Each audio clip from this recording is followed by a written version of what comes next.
চাইতে এবং ফিউচারে যেন আমার কোনো ভাই ইনসাফের চাওয়ার কারণে কোনো মরতে না হয় সেটা এনশিওর করতে, সিকিউরিটি দেওয়ার জন্য রাষ্ট্র কি কি করতে পারে এটা আমরা এনশিওর করার জন্য আসছি। আমরা হাদির হত্যার বিচার চাইতে আসছি এখানে, আমরা এখানে থাকবো বিচার না হওয়া পর্যন্ত। এখানে আসছি হাদি ভাইয়ের হত্যার বিচারের জন্য। আমি শুক্রবার থেকে প্রতিদিনই আসি, প্রতিদিনই এখানে আসি একমাত্র হাদি ভাইয়ের বিচারের জন্য। আমি আমার বাচ্চা রেখে, আমার সংসার রেখে এখানে শুধু আসি হাদি ভাই হত্যার বিচারের জন্য। চাই হাদি ভাই হত্যার বিচার হোক, আর যতক্ষণ পর্যন্ত না হাদি ভাইয়ের বিচার হবে ততক্ষণ পর্যন্ত আমরা এই রাজপথেই থাকবো, রাজপথ ছাড়বো না। কেন এখন পর্যন্ত খুনিকে অ্যারেস্ট করা হলো না, খুনিকে ধরা হলো না? এটা জাতি জানতে চায়, আমরা জানতে চাই। আমাদেরকে বলতে হবে কেন এখনো খুনিকে অ্যারেস্ট করা হয়নি।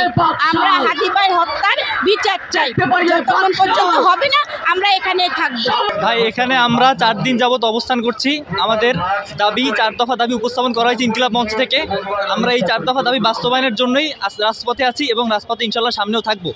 আজকে 23 দিন বাকি আছে, দাবি 1 মাসের দেওয়া হয়েছে, 23 দিন বাকি আছে, এর মধ্যে বিচার সম্পন্ন করতে হবে। আমাদের দাবি একটাই, হাদি ভাই হত্যার বিচার চাই, যারা খুনি তাদের দৃষ্টান্তমূলক বিচার চাই বাংলাদেশে। আমরা মূলত এসেছি আমার শহীদ উসমান ভাইয়ের, শহীদ উসমান ভাইয়ের যে বিচার কাজ, এটা আমরা অস্পষ্ট দেখতে পাচ্ছি। এই সরকার এই বিচার এখন নিশ্চয়তা দিতে পারছে না। এই বিচার ছিল আমার হাদি ভাইয়ের অধিকার। আমি হাদি ভাই বলে গেছেন আমাকে যদি মেরে ফেলে এই রাষ্ট্র যেন আমার বিচার নিশ্চিত করে।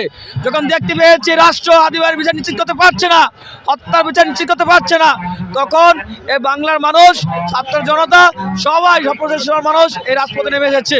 এই হাদি ভাইয়ের বিচার নিশ্চিত করে আমরা রাজপথ ছাড়বো, অন্যদের রাজপথ ছাড়বো না। যতদিন পর্যন্ত হাদি ভাইয়ের বিচার স্পষ্ট না হবে, দেশবাসী দেখতে না পারবে, ততদিন পর্যন্ত রাষ্ট্র আমরা ছাড়ে, রাজপথ আমরা ছাড়বো না ইনশাল্লাহ।